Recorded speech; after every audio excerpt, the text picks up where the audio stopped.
Bem, pessoal, tudo bem? Sejam bem-vindos a mais uma aula. Hoje a gente vai dar continuidade a esses princípios operacionais. Hoje a gente vai falar de mutex e outras coisas que a gente vai ver no decorrer da aula, tá? Então, o que são os mutex, né? Lembre que a gente está abordando aquele problema da região crítica, né, da gerência de recursos de forma compartilhada. A gente viu algumas estratégias, dentre elas a gente viu o semáforo, né?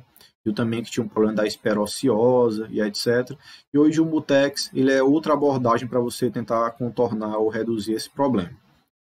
Então, quando não é preciso você utilizar a capacidade do semáforo, tá, de contar, né, como a gente já tinha falado, então o semáforo binário ele também é chamado de mutex, tá? Então lança-se mão de uma versão simplificada de semáforos, né? O mutex, que é o semáforo binário, e ele é a abreviação de mutual exclusion, né? Ou seja, exclusão mútua, né? Então os mutex eles são adequados apenas para gerenciar a exclusão mútua de algum recurso ou parte de código compartilhada. Então, o mutex ele é uma variável que pode estar em um dos dois estados seguintes, né? Desimpedido ou impedido, que é o mesmo que desbloqueado ou bloqueado. Então, ele está disponível ou não está disponível. Todas essas palavras elas querem dizer a mesma coisa, tá?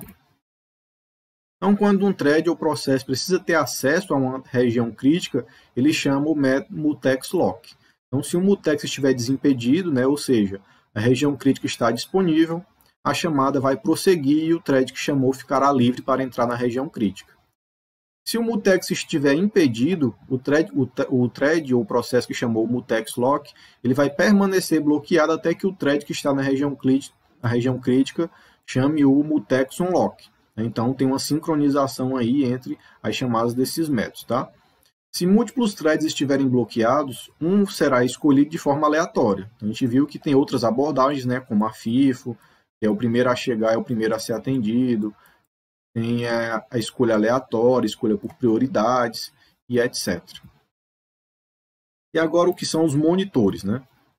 Os monitores são um mecanismo de sincronização de alto nível e o conceito de monitor foi desenvolvido como um mecanismo de sincronização estruturado, ao contrário dos semáforos que são considerados não estruturados, né? Então, a sua característica mais importante é a implementação automática da exclusão mútua entre os procedimentos declarados.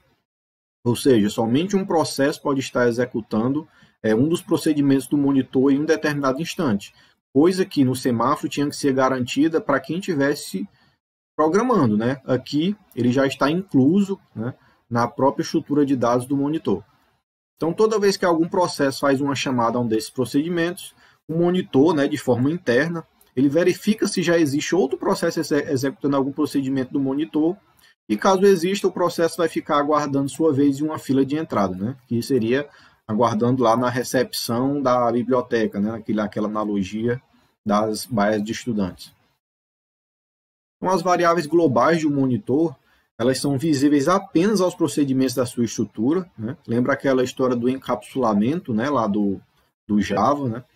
E sendo inacessíveis fora do contexto do monitor. Então, você só pode acessar as variáveis de controle do monitor por métodos de dentro do próprio monitor. Toda a inicialização das variáveis é realizada por um bloco de código, né, de comandos do monitor, sendo executado apenas uma vez, né, na ativação do programa onde está declarado o monitor. Então, isso evita que haja uso indevido do código, né, que resete o monitor, e isso pode gerar inconsistência na gerência dos recursos. Então, o monitor ele é definido especificando-se um nome, né, declarando algumas variáveis locais, procedimentos e um código de inicialização. Outra forma de você comunicar entre processos, né, é também utilizar a troca de mensagens, tá? A gente falou disso por um tempo, não foi? Sobre o que é a troca de mensagens entre processos. Então, para que haja comunicação entre os processos, também deve existir um canal de comunicação, né, podendo esse meio ser um buffer ou um link de uma rede de computadores. Então, os processos cooperativos eles podem fazer uso de um buffer para trocar mensagem através de duas rotinas, o send e o receive, né? A rotina send ela permite o envio de uma mensagem para um processo receptor, enquanto a rotina receive ela possibilita o recebimento dessa mensagem enviada pelo processo transmissor. Então, você tem aqui um processo transmissor, ele vai utilizar a premissa send, né, o método send, para enviar alguma mensagem para um destinatário específico, que vai ser esse outro processo, o processo receptor, que ele vai ter que estar com o método receive ativado, né? Então, ou seja, eu envio essa mensagem, mas esse processo ele só vai receber se ele estiver executando esse método aqui, que um método fica esperando receber mensagem. Se ele não estiver executando esse método, ele não vai estar apto para receber a mensagem que está sendo enviada por esse processo. Esse procedimento aqui de envio de mensagens, onde você tem que estar esperando essa mensagem, são chamadas as comunicações síncronas, né? Onde os dois têm que estar preparados para estabelecer a comunicação. Então, o mecanismo de troca de mensagens, ele exige que os processos envolvidos na comunicação tenham suas execuções sincronizadas, né, como eu falei anteriormente. Essa sincronização é necessária, já que uma mensagem somente pode ser tratada por um processo após ela ter sido recebida. E para receber, tem que estar executando o método receive, né?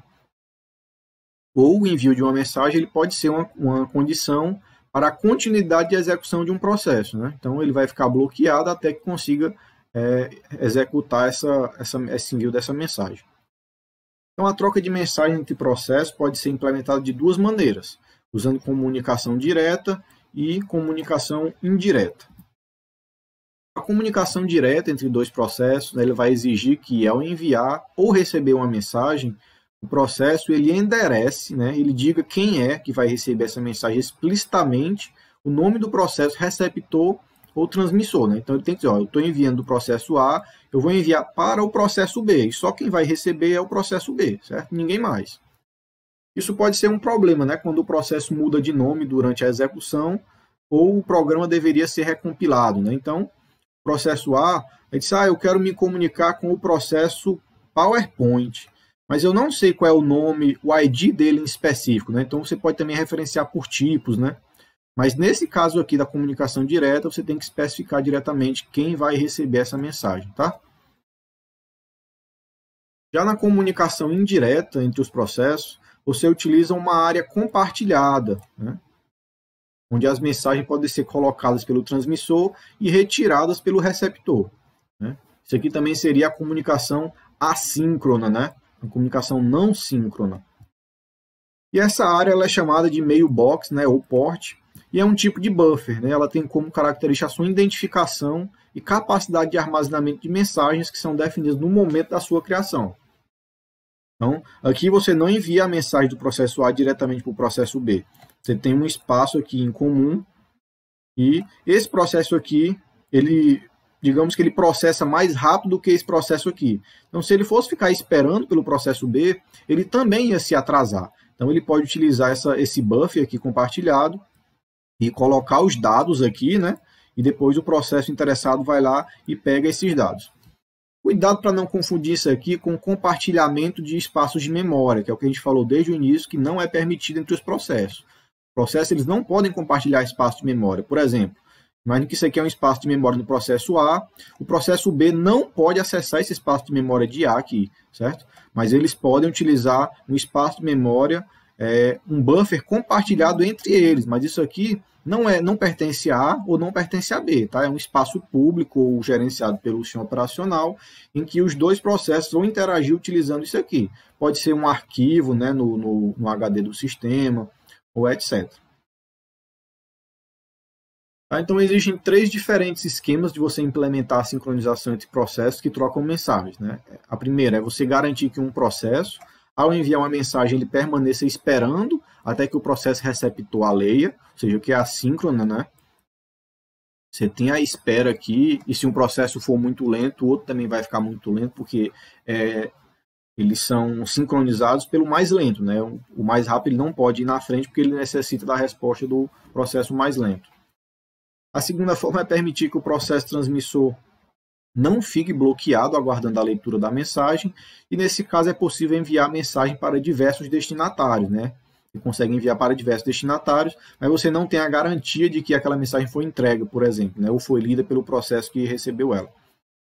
E você também tem a forma assíncrona de comunicação, né? Onde tanto o processo transmissor quanto o receptor, eles não permanecem aguardando o envio e ou o recebimento de mensagem, né? Eles utilizam lá aquela abordagem do buffer, por exemplo. Tá? E agora, pessoal, só mais uma estratégiazinha que é chamada de barreiras.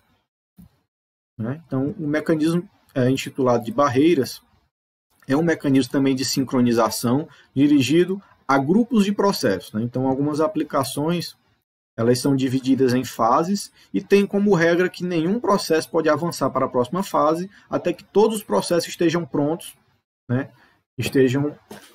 Conseguiram alcançar aquele determinado ponto de encontro. Né? Isso pode ser considerado por meio de colocação de uma barreira no final de cada fase. Né? Então, quando alcançar a barreira, o processo permanece bloqueado até que todos os processos alcancem a barreira. Esse bloqueado pode ser lá, o processo alcançou a barreira e ainda falta chegar a outros processos nessa mesma barreira. Então, ele é colocado para dormir, por exemplo. E fica lá aguardando até que todos cheguem a essa barreira para que eles possam prosseguir. Essa ilustração mostra um pouquinho isso. Né? Você tem aqui os processos A, B, C e D, e você tem a barreira aqui que vai identificar um marco lá no seu código. Então, os processos eles vão serem executados, né, com velocidades diferentes. Essa velocidade de execução e dependência de recursos é gerenciado pelo SO, mas a nível de programação você quer garantir que você só vai passar dessa fase aqui quando todos os 4 processos estiverem nessa fase aqui. Né?